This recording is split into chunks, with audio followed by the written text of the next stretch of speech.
એક કોલેજના પ્રિન્સિપલ જે બે જગ્યા ફરજ બજાવે છે અને આને લઈને ગુજરાતના NSCYના પ્રદેશ પ્રવક્તા સુધીર રાવલે આ જે આખો મામલો ચાલી રહ્યો છે તેનો ઉજાગર કર્યો છે। આગામી દિવસોમાં તેમની શું તૈયારીઓ છે, ક્યાં ક્યાં તેમણે રજૂઆત કરી છે, શું જવાબો તેમને મળ્યા છે, સીધી તેમની સાથે વાતચીત કરીએ। સુધીરભાઈ, સૌપ્રથમ તો આ જે તમારા પ્રિન્સિપાલ તરીકે ફરજ બજાવનાર જે વ્યક્તિ છે, જેમાં તમે જેના પર આરોપ કરી રહ્યા છો, એ ક્યાં હાલમાં ફરજ બજાવી રહ્યા છે, કયા બે સ્થળ ઉપર તેઓ ફરજ બજાવે છે અને કઈ રીતે તમને આ સમગ્ર મામલો જાણવા મળ્યો?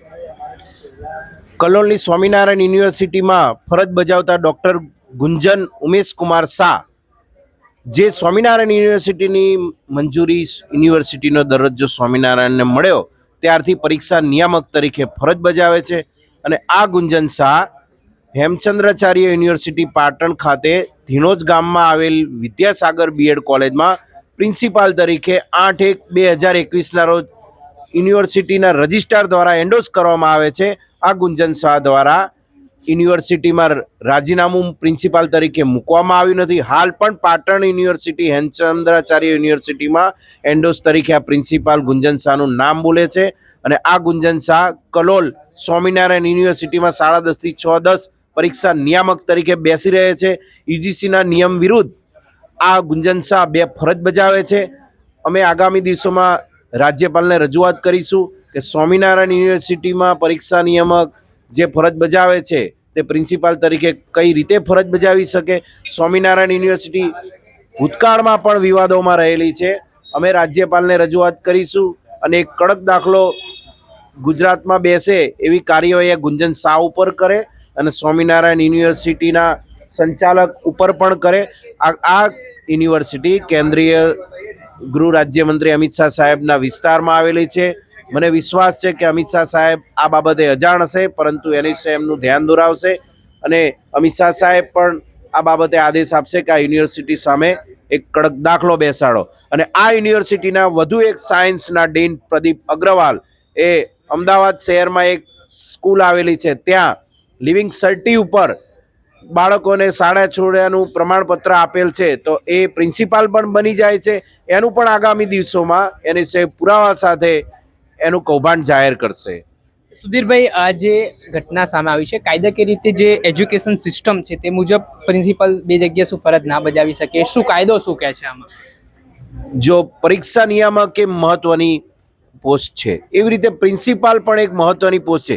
UGCનું એક્ટ પ્રમાણે એક વ્યક્તિ એક જ જગ્યાએ ફરજ બજાવી શકે। હવે બંને વચ્ચેનું અંતર, ધીણોજ ગામમાં જે સ્કૂલ આ રહી એ BEd વિદ્યાસાગર કોલેજ આવેલી છે, ત્યાંથી સ્વામિનારાયણ યુનિવર્સિટીનું અંતર 70 થી 75 કિલોમીટર છે। તો ગુંજન શાહ ક્યારે ત્યાં જતા હશે? પહેલું તો એ બે યુનિવર્સિટીમાં એન્ડોસ થઈ, અહીંયા પરીક્ષા નિયામક એટલે યુનિવર્સિટીમાં 3જા નંબરની પોસ્ટ થઈ, VC રજિસ્ટ્રાર અને પરીક્ષા નિયામક, તો ત્યાંય પણ એ પ્રિન્સિપાલની પોસ્ટ। તો આ UGCની ગાઈડલાઈન પ્રમાણે શક્ય જ નથી। આની ઉપર ફોજદારી ગુનો દાખલ થાય અને જે સ્વામિનારાયણ યુનિવર્સિટીના સંચાલકોને રાખ્યો એ પહેલાં સ્વામિનારાયણ યુનિવર્સિટીના ટ્રસ્ટીઓએ આની જોડે તેના એન્ડોસ થયેલાનો લેટર અને રાજીનામું હેમચંદ્રાચાર્ય યુનિવર્સિટીમાં આપેલું હોય એનો લેટર NOC લઈ પછી એની નિમણૂક કરવી જોઈએ। એટલે ક્યાંક ને ક્યાંક સ્વામિનારાયણ યુનિવર્સિટી સાથે આ માણસ સંકળાયેલ હોવાથી આ સ્વામિનારાયણ યુનિવર્સિટીના ટ્રસ્ટીઓએ આવી ઘોર બેદરકારી કરી છે। એટલે મારો સીધો આક્ષેપ છે, NSCMનો આક્ષેપ છે કે આ ગુંજન શાહની સાથે સંચાલકો ઉપર એક કડક કાર્યવાહી થવી જોઈએ એવી રાજ્યપાલ અને અમિત શાહ સાહેબને NSCM રજૂઆત કરશે। અચ્છા, જો આગામી દિવસોમાં જે તમારો મુદ્દો છે એમાં કોઈ નક્કર કાર્યવાહી નહીં થાય, પગલાં લેવામાં નહીં આવે, તો NSCM દ્વારા શું કાર્યક્રમો કરવામાં આવી શકે છે?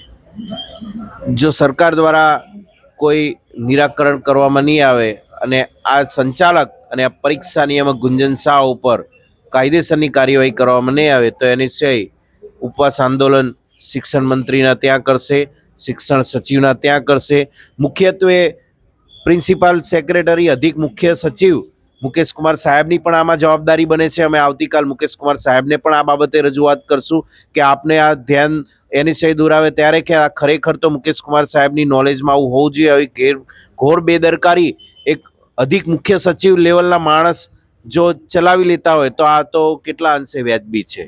ચોક્કસથી આપણે સાંભળ્યા હતા ગુજરાત NSCMના પ્રવક્તા સુધીર રાવલ। તેઓ કહી રહ્યા છે કે આગામી દિવસોમાં તેઓ કેન્દ્રીય ગૃહમંત્રી અમિત શાહને પણ રજૂઆત કરવાના છે ને આ મામલે તેમણે શિક્ષણ સચિવ મુકેશ કુમારને પણ રજૂઆત કરી છે અને જે ડૉક્ટર ગુંજન શાહનો જે મુદ્દો સામે આવ્યો છે તેમણે જે ગંભીર આક્ષેપો કર્યા છે તે મામલે જે જવાબદાર ઓથોરિટી છે તે શું પગલાં લે છે તે આવનારા સમયમાં ખબર પડશે. દર્શક મિત્ર, આવા જ વિડીયો જોવા માટે તમારી નવજીવન ન્યૂઝ જોતા રહો, લાઇક કરો અને વધુમાં વધુ શેર કરો.